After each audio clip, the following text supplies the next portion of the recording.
Ito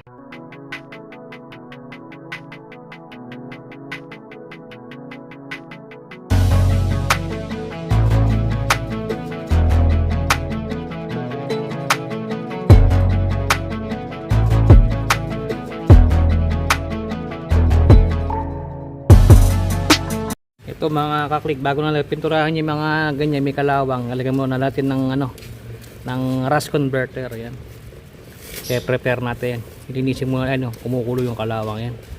So last ko na tapos to para prevention. Kaya pinapansin ko sa iba, kaya nabubulok itong chassis nila, hindi na may maintenance. Yan, so agapan natin yan. Tapos yung mga may butas na to, lalagyan natin na sealant, yan, yung mga ganyang gap, para hindi na po siya pasukin ng dumi. Yan, para hindi sumiksik. Ito, nagre-retouch tayo ng mga yan, gamit yung cotton buds. Yan, napinturahan ko na to habang hinihintay yung ipakahama kompleto para ipapatong na lang mamaya o bukas baka madelay kasi umuulan na. Kaklik, so napinturahan na po natin yung mga may mga kalakalawang. Yan, para hindi nakalawang yung ulit prevention. So ito yung mga napansin kong problema sa Honda Click. Ito yung mga may butas na yan, so sasalok po ng putik yan dito, magaling sa gulong. So kaya bumili ko silicone dito, tatambakan natin to yung mga gap na yan, tatambakan natin ng silicone para hindi na siya pasukin, kasi pag mumulan po ng bulok yan yan, sasaraduhan ko po yung mga gap na yan. So ito din gagamitin ko. Yan, tatambakan natin yung butas yan, hindi na siya pasukin ng mga buhangin, putik, tubig. Yan, may tapunan naman po rito kaya ito puro buhangin to dahil dito galing, so sasaraduhan natin. Yan, ganyan na po gagawin dyan. Natuyo po ito, goma to. A few hours later. Mga kaklik, so ito lahat ng kahanong B3, so may naiyon pang tatlong kulang. So nagkahiwa-hiwalay kahapon, may ibang dumating, tapos may dumating ngayon, nagkahiwa-hiwalay. So yung kulang na lang yung tatlo, yung nakalagay rito yung 3 pieces, may panggitna at saka yung panggilid, yun na lang po, buti yun yung nahuli. So pwede ko na ikabit yung pangharapan ngayon. So ilalatag ko po ito.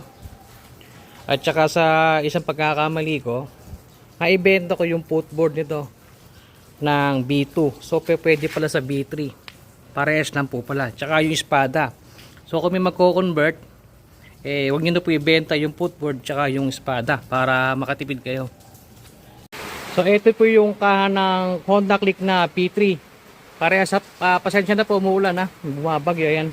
So ito yung outer fairings, tsaka ito yung inner. So yung sa inner may kulang pa, so ipapalo na ko na lang sa video. Yung nasa baba ng upuan na yan.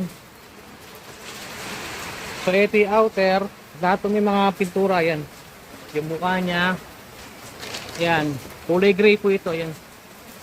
So sa magko-convert ng Click B2 to B3, mga handa kayo ng mga 12,000 pesos. Ayan. Ito po yung outer, yan. Yung dating footboard ng B2 pwede nyo gamitin. Tsaka yung espada dyan sa gilid, yan. Yung espada pala hindi ko na isama rito, so luma lang gagamitin kay kulay itim. Yung nasa may gilid ng footboard, ayan. So yan po lahat ang nabili kong gamit, ayan. So susubukan namin i-assemble ngayon.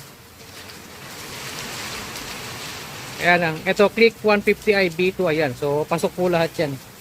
Sayang yung footboard ko, binenta ko, tsaka yung battery cover, same lang pala. Ayan, so update ko po kayo kapag nabuo na ng mga kaklik. Ayan, so medyo ginabi tayo. Dito kami nagtagal sa alignment po rito sa may chassis. Ayan. Kasi may shape lang po side na to, so tinubo namin to para tumaas kasi umaangat dito. Ayan, so maganda na yung fitment ngayon. Ayan, meron na po siyang flooring, saka yung pangkaas, kinakabit ko na po yung araro. Ayan. Several days later. Ito mga kaklik, so ito na po yung update ngayon. Ayan. So nagka-delay na po tayo dahil sa habagat. So ngayon na po ito hinihintay namin.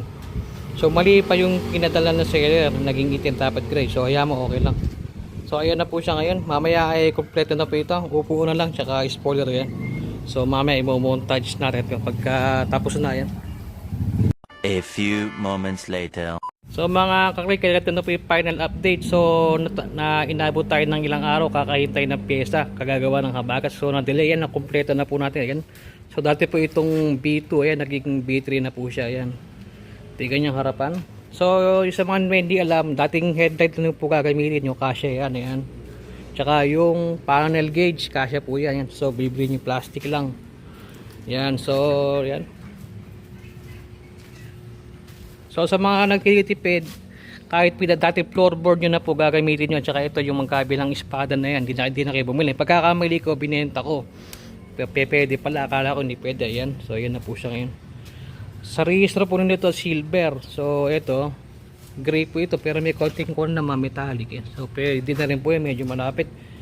So kaya ako pinanagtatan ng buong kaha to, yung silver po nito 150i, napakamahal ng kaha, wala pa ako mabili ganong kulay. Kung bibili po ko ibang kulay, ipapa-repaint ko, di mamamahal. Diniretso ko na po sa B3, ayan. So new look po siya, pati yung mag siya bago namban, ayan. Pati yung gulong, hindi pa po na igugulong, ayan.